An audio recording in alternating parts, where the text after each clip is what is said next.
हरियाणा के कोने कोने से आए हुए हजारों हजारों की संख्या में आज यहाँ मौजूद सभी भाइयों बहनों माताओं बुजुर्गों बच्चों, आप सब लोगों को मेरा नमस्कार, सबको मेरा प्रणाम। मैं आपका शुक्रिया अदा नहीं कर सकता दिल से, इतना मैं भाव विभोर हूं। इतने घंटों से आप लोग इतनी तपती धूप में पसीना पसीना होके मेरा इंतजार कर रहे हो। आप सब लोगों को मेरा नमन।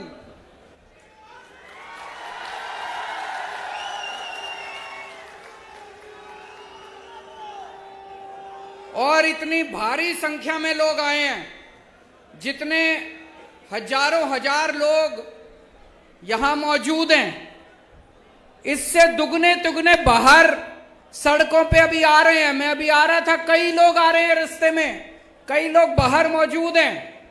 उन सब लोगों को मेरा प्रणाम, सबको मेरा नमन। मेरे को सबसे अच्छा तब लगता है जब लोग मेरे को हरियाणा का लाल बोलते हैं।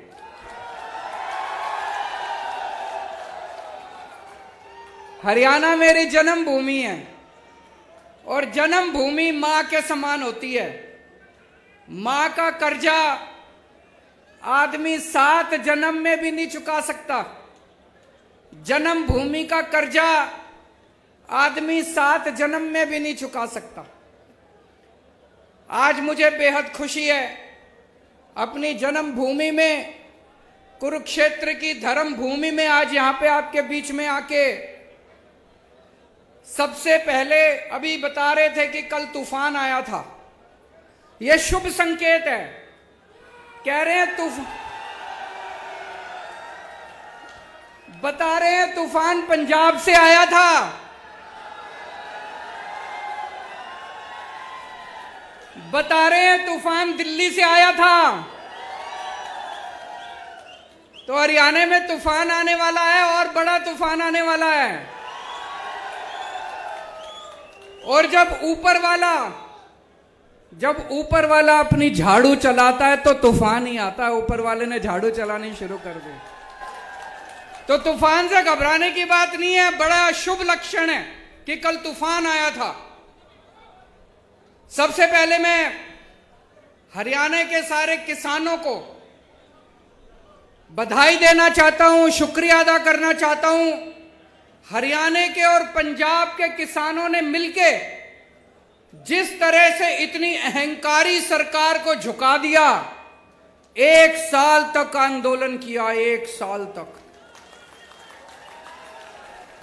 36 बिरादरियों ने मिलके, सारे धर्म के लोगों ने मिलके 1 साल तक सिंघू बॉर्डर पे जमे रहे।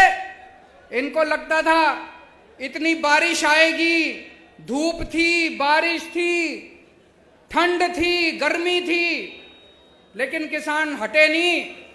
अंत पंत में सरकार को तीनों कानून वापस लेने पड़े। दोस्तों, कहते हैं ना, अहंकार तो रावण का भी नहीं बन चलता। इनको घमंड हो गया था कि इनके सामने किसी की नहीं चलेगी। तो दोस्तों, त्रेता युग में रामचंद्र जी ने रावण का घमंड तोड़ा था। द्वापर युग में कृष्ण जी ने कंस का घमंड तोड़ा था और कल युग में किसानों ने भाजपाइयों का घमंड तोड़ा था।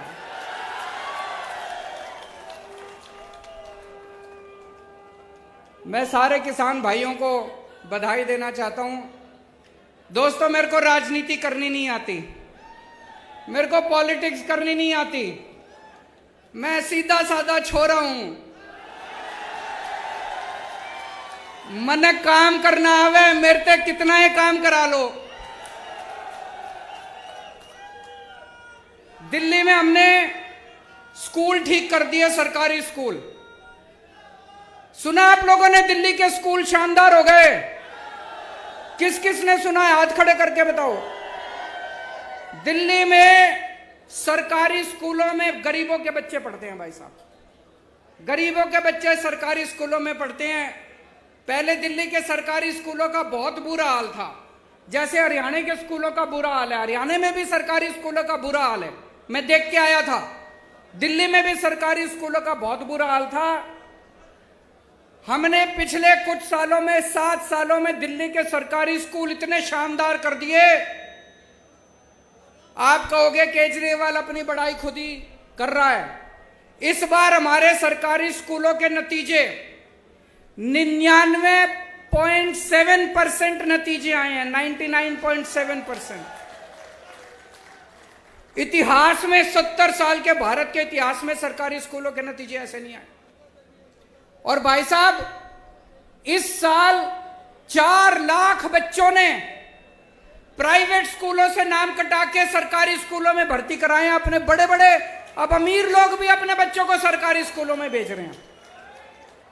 बड़ी बात है भाई साहब, है कि नहीं है? अभी 2 साल पहले अमेरिका के राष्ट्रपति, अमेरिका तो दुनिया का सबसे बड़ा देश है, सबसे शक्तिशाली, अमेरिका के राष्ट्रपति इंडिया आए थे। जब वो इंडिया आए तो उनकी पत्नी भी उनके साथ आई थी। पत्नी का नाम है मिलेनिया ट्रंप। ट्रंप साहब आए थे ना 2 साल पहले अपने भारत मोदी जी से मिलने। तो जब उनकी पत्नी भी उनके साथ आई तो उनकी पत्नी मोदी जी को बोली, मैंने केजरीवाल के स्कूलों के बारे में बहुत सुना है, मैं उसका स्कूल देखना चाहती हूं। मोदी जी ने बहुत समझाया, बहन मान जा, केजरीवाल के स्कूल में ना जा, मैं अपने स्कूल दिखा दूंगा, मैं बीजेपी वालों के स्कूल दिखा दूंगा, मैं प्राइवेट स्कूल। बोली ना, मैं तो केजरीवाल के स्कूल देखूंगी। माननी नहीं वो माननी नहीं मोदी जी की बात, वो हमारे स्कूल देखने आई। बड़ी बात होगी भाई साहब, अमेरिका के राष्ट्रपति की पत्नी केजरीवाल के स्कूल देखने आई। कुछ तो कर ही रखा होगा हमने, कुछ तो कर ही रखा होगा हमने। मैं पूछना चाहता हूं, ये हरियाणा के खट्टर साहब के स्कूल कौन देखने आया? कोई आस पड़ोस का कोई श्रीलंका वाला ही आ गया हो देखने? कोई, चलो बाहर वाले छोड़ो, कोई अपने देश का ही कोई देखने आया हो इनके स्कूल? अबे कुछ करोगे तभी तो कोई देखने आएगा तुम्हारे स्कूल। कोई। दोस्तों, आज हमारे स्कूलों से निकल के बच्चे बड़े बड़े इंजीनियर बन रहे हैं, गरीबों के बच्चे। जैसे मैं आपको उदाहरण देता हूं, शुभम एक लड़का है, दिल्ली में उत्तम नगर में रहता है। उसके पिताजी चौकीदारी का काम करते हैं, चौकीदार, किसी कंपनी में चौकीदारी का काम करते हैं। 6,000 रुपए महीना है उनके पिताजी की। वो सरकारी स्कूल में पढ़ता है। उसके पिताजी के पास इतने भी पैसे नहीं है कि किताबें खरीद दे, ड्रेस खरीद दे। सारा कुछ उसको स्कूल से फ्री में मिलता है। दिल्ली के स्कूल इतने शानदार हो गए, इस बार शुभम ने आईआईटी की परीक्षा दी। आईआईटी मतलब देश का सबसे बड़ा इंजीनियरिंग कॉलेज। मैं भी आईआईटी से पढ़ा हूं। देश का सबसे बड़ा इंजीनियरिंग कॉलेज, लाखों बच्चे बैठते हैं उसमें। शुभम का पूरे देश में 215 नंबर पे रैंक आया और उसको आईआईटी के अंदर कंप्यूटर इंजीनियरिंग के अंदर दाखिला मिला है उसका। ये छोटी बात नहीं है भाई साहब। और अकेला एक शुभम नहीं है, इस बार दिल्ली के सरकारी स्कूलों के 400 बच्चों का बड़े बड़े इंजीनियरिंग कॉलेज में दाखिला हुआ है। बड़े बड़े हमारे दिल्ली के अब गरीबों के बच्चे इंजीनियर बन रहे हैं, डॉक्टर बन रहे हैं। एक और बच्चा है कुशाल गर्ग, शास्त्री पार्क में रहता है। उसके पिताजी कार्डबोर्ड की कंपनी में मजदूरी करते हैं, 11,000 रुपए महीना तनख्वाह कमाते हैं। उनके बेटे का एडमिशन इस बार ऑल इंडिया मेडिकल कॉलेज में हुआ है, देश का सबसे बड़ा। ऑल इंडिया मेडिकल तो सबसे बड़ा है, ऑल इंडिया मेडिकल में उसके बच्चे का एडमिशन हुआ है।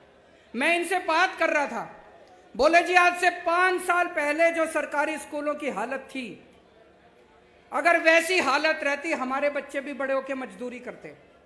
ये तो बोले केजरीवाल जी आपका धन्यवाद जो आपने स्कूल इतने शानदार कर दिए। मैं ये कहना चाहता हूं कि अगर गरीबों के बच्चे भी इंटेलिजेंट होते हैं, गरीबों के बच्चे कमजोर नहीं होते। ये तो माँ बाप के पास साधन नहीं होते, सरकारें कुछ करती नहीं है, इसलिए गरीब का बच्चा बड़ा होकर गरीब रह जाता है। आज दिल्ली के अंदर आप सोच के देखो कितने ऐसे शुभम होंगे, कितने ऐसे कुशाल गर्ग होंगे। लाखों बच्चे दिल्ली के स्कूलों में 18 लाख बच्चे पढ़ते हैं। इन 18 लाख बच्चों का भविष्य पहले अंधकार में था। ऐसे ही लाखों बच्चों का भविष्य हरियाणा के अंदर अंधकार में है।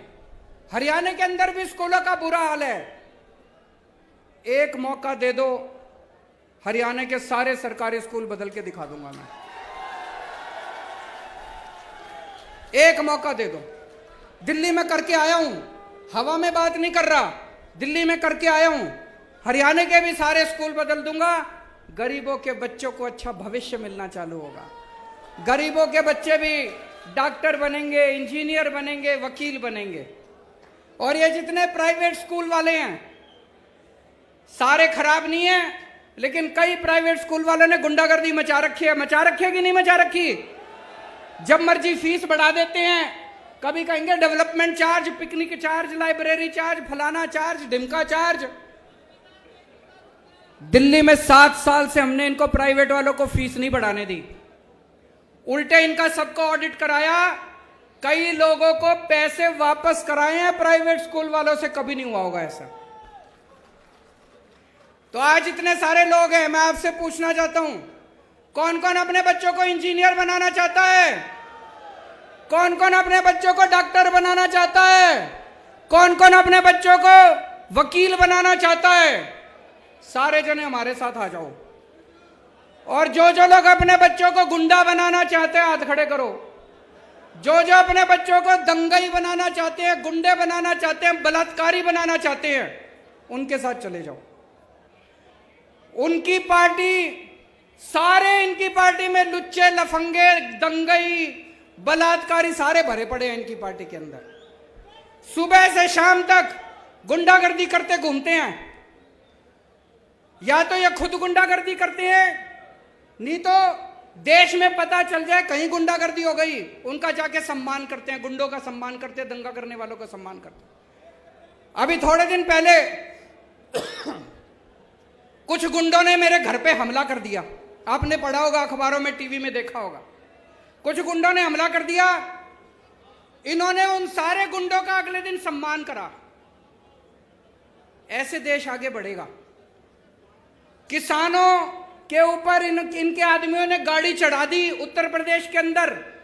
इनकी पूरी की पूरी पार्टी ने बड़े बड़े वकील खड़े कर दिए उसको बचाने के लिए जिसने किसानों के ऊपर गाड़ी चढ़ाई थी। देश में कहीं बलात्कार हो जाए, देश में कहीं बलात्कार हो जाए, इनकी पार्टी पहुंच जाती है बलात्कारियों का सम्मान करने के लिए, शोभा यात्रा निकालने के लिए। आप क्या सुनते हो इनके बारे में? यही सुनते हो इन्होंने यहां दंगा कर दिया, यहां मारपीट कर दी, यहां गुंडई कर दिया। और आम आदमी पार्टी के बारे में क्या सुनते हो? यहां पे इन्होंने स्कूल बना दिया, यहां अस्पताल बना दिया, यहां बिजली ठीक कर दी, यहां पानी ठीक कर दिया, यहां सड़कें ठीक कर दी। आम आदमी पार्टी शरीफों की पार्टी है। आम आदमी पार्टी देशभक्तों की पार्टी है। आम आदमी पार्टी ईमानदार लोगों की पार्टी है। हम देश की सोचते हैं, हम इनकी तरह गुंडागर्दी नहीं करते। अमेरिका में कोई गुंडागर्दी कर दे तो वो जेल जाता है। इंडिया में कोई गुंडागर्दी कर दे तो इनकी पार्टी में जाता है। यूरोप में कोई बलात्कार करे तो वो जेल जाता है। इंडिया में कोई बलात्कार करे तो इनकी पार्टी में जाता है। कैसा भारत चाहते हो आप लोग? गुंडों का भारत चाहते हो, दंगइयों का भारत चाहते हो, कि विकास और तरक्की वाला भारत चाहते हो? मैं आप लोगों से पूछना चाहता हूं, पिछले 7 साल हो गए अब खट्टर साहब को सरकार चलाते। 7 साल से खट्टर साहब की सरकार है। खट्टर साहब ने कितनी नौकरियां दी आप लोगों को? हरियाणा के बच्चों को कितनी नौकरियां दी खट्टर साहब ने? मैंने दिल्ली में पिछले 7 साल में 12 लाख नौकरियां दी है, 12 लाख बच्चों को नौकरियां दी। मैंने 12 लाख बच्चों को नौकरी दी और मैं हवा में नहीं बात कर रहा, वेबसाइट पे पूरा डेटा पड़ा है। हमारी वेबसाइट पे चले जाना, वेबसाइट पे सारा डेटा है। मैंने 12 लाख बच्चों को नौकरियां दी हैं और अगले 5 साल में 20 लाख बच्चों को नौकरी देने का पूरा प्लान बनाया है। मैं नौकरी दे सकता हूं, ये नहीं दे सकते। ये कभी यही नौकरी नहीं देंगे आपको, ये कभी आपके बच्चों को नौकरी नहीं देंगे। क्यों? क्योंकि इनको अपनी पार्टी के लिए बेरोजगार गुंडों की जरूरत है। आपके बच्चों को दंगा कराना सिखाएंगे, गुंडाई करना सिखाएंगे, अपने बच्चों को विदेश भेजते हैं पढ़ने के लिए ये लोग। अभी मेरे को एक भाई बता रहा था, हरियाणा में सारे पेपर लीक हो जाते हैं, जितने भर्तियों के पेपर होते हैं सारे लीक। ऐसा है क्या जी? ये मेरे को एक लिस्ट दी है एक भाई ने।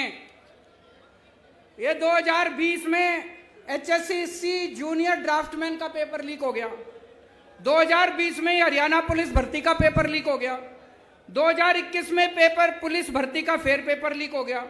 2021 में कुरुक्षेत्र स्वास्थ्य विभाग का पेपर लीक हो गया।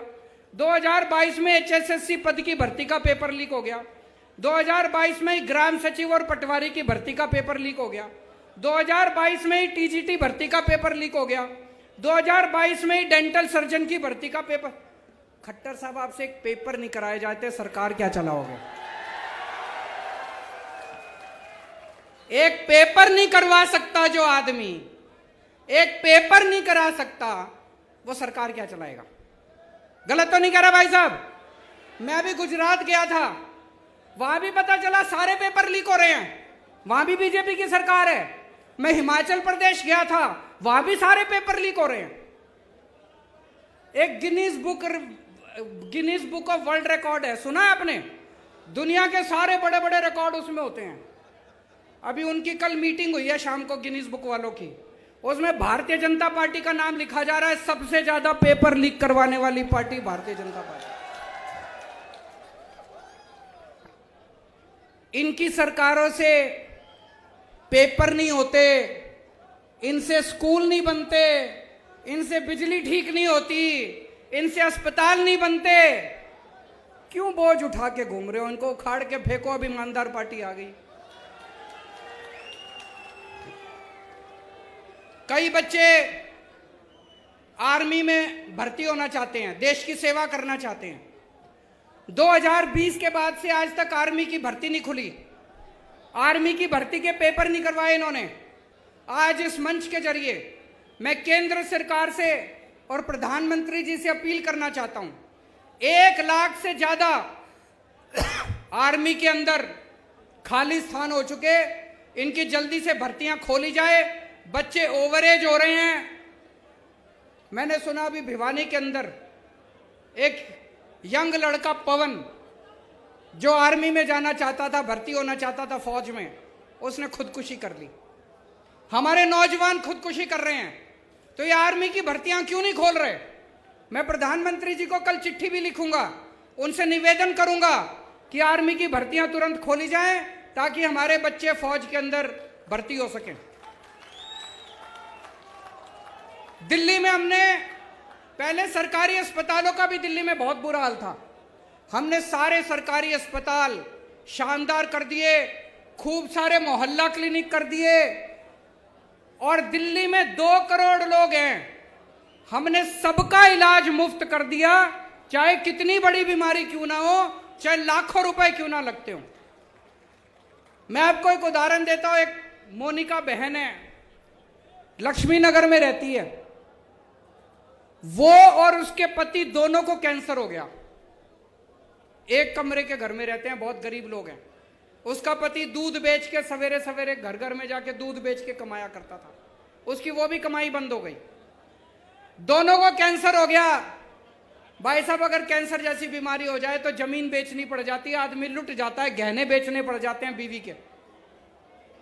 इन दोनों को ऊपर वाले का शुक्र था, दिल्ली में आम आदमी पार्टी की सरकार थी।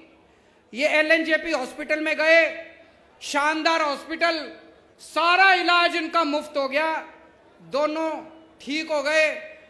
और अब दोनों ठीक होकर अपना काम कर रहे हैं। दोस्तों, ऐसे करोड़ों करोड़ों लोग जिनके बच्चे सरकारी स्कूलों में पढ़ रहे हैं, जिनका इलाज सरकारी अस्पतालों में हो रहा है, इन लोगों की हमें दुआएं और उनके आशीर्वाद मिलते हैं, जिसकी वजह से आज आम आदमी पार्टी इतनी तरक्की कर रही है। दिल्ली में हमने बिजली 24 घंटे कर दी। पहले दिल्ली में बहुत हरियाणा में बिजली जाती है नहीं जाती? मेरे को पता चला खूब पावर कट लगते हैं। दिल्ली में 24 घंटे कर दी, हरियाणा में भी 24 घंटे बिजली चाहिए नहीं चाहिए? दिल्ली में केवल 24 घंटे बिजली नहीं करी, फ्री बिजली भी कर दी। फ्री बिजली चाहिए नहीं चाहिए? एक बार हाथ खड़े करके बताओ, फ्री बिजली जिसको चाहिए। फ्री बिजली चाहिए तो सरकार बदलनी पड़ेगी, या खट्टर तो फ्री बिजली, खट्टर साहब तो नहीं करेंगे फ्री बिजली।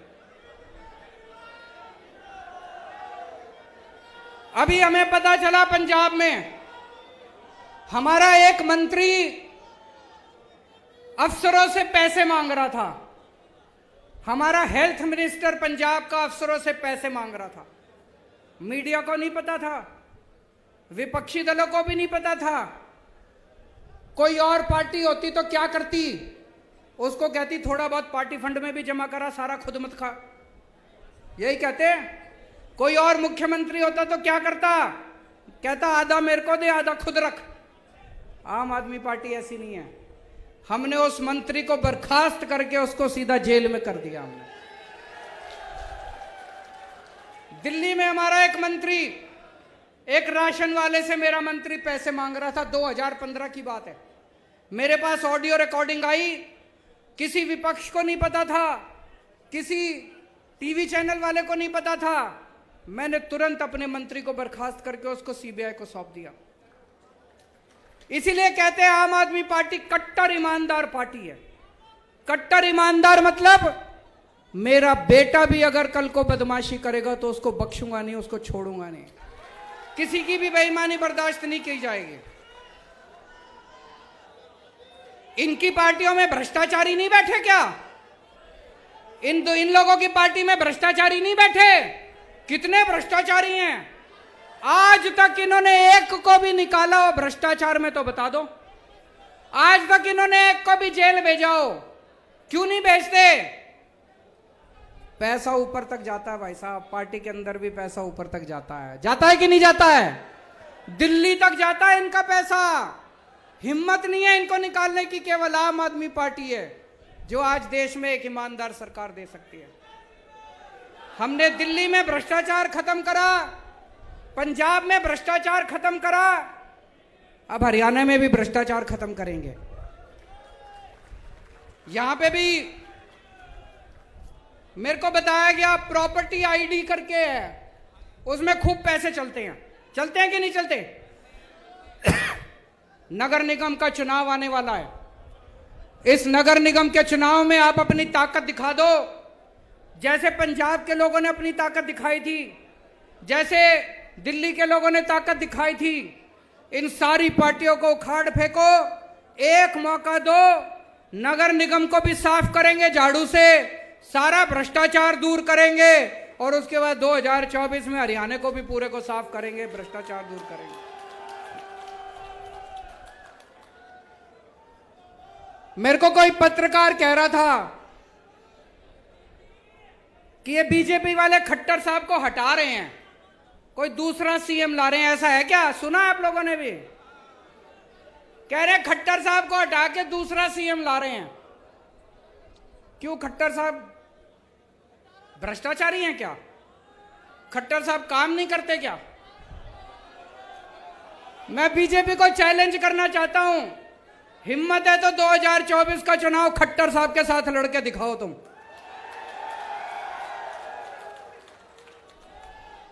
दोस्तों, हमारा तो एक ही मकसद है, हमारी जिंदगी का एक ही मकसद है, भारत को दुनिया का नंबर 1 देश बनाना। भारत दुनिया का नंबर 1 देश बन सकता है। भारत के लोगों में बहुत ताकत है, भारत के बच्चों में, युवाओं में बहुत ताकत है।